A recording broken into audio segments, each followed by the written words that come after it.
There's been deaths every single day. I've never seen so many dead bodies and so many of our brothers and sisters dying. 99% of them are all because of the virus.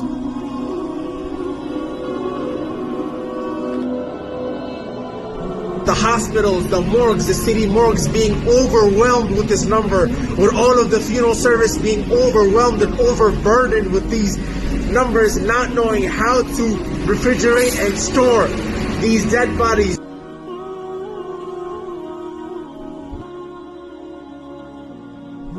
This is your brother Ibn Turab. Ibn in Arabic means son of, and Turab means soil.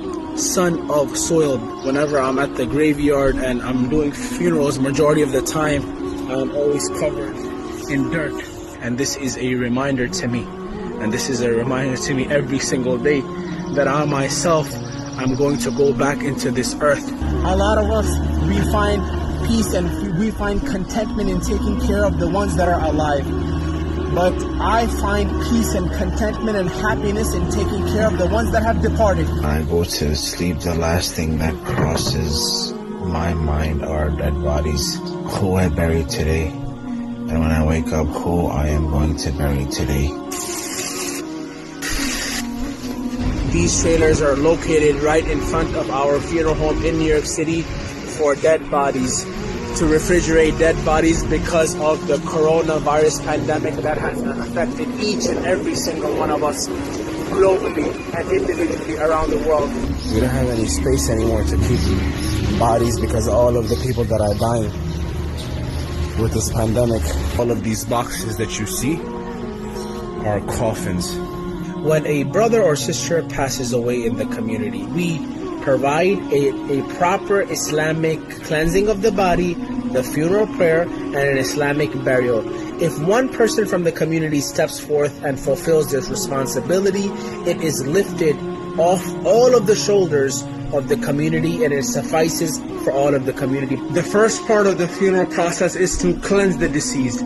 Cleansing the deceased is done usually with water where we wash the body. But because these are virus-infected deceased, we have to perform something called tayammum, which is taking sand, rubbing it on both on our palms, and then rubbing it over the face of the deceased, over the body bag, and then over the hands. This will count as cleansing the body, which is the first part of the funeral.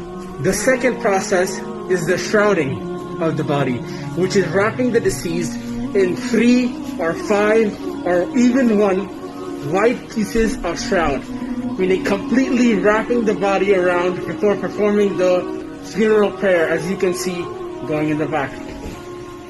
His children are not going to be able to attend his janazah. They are not even going to be able to see their own father for the last time.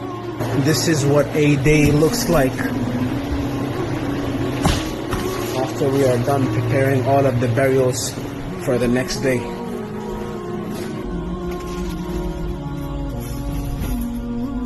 I don't know how to describe this feeling, but I'm literally driving with a Muslim brother of mine that has passed away, and I can't even breathe openly. You have to drive in the car with something covering my nose and my mouth and gloves on, and everyone has to stay away from him. The bodies, the multiple bodies over here are lined up one after the other, and everyone has to maintain a specific distance between each other and pray the funeral prayer. All of these that you see over here, all of these coffins, these families, all of these loved ones are people that have passed away due to the virus.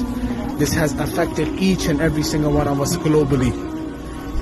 We were able to bury 9 people today, and then we have to go back to the funeral home and come back with another couple of people that have passed away due to the virus. This is the true reality of us human beings. We are nothing but soil, but earth. This is a reminder for each and every single person that is watching that your money, your car, your property, your social status, nothing nothing will go with you in your grave. This is hashtag Our Stories. What's yours?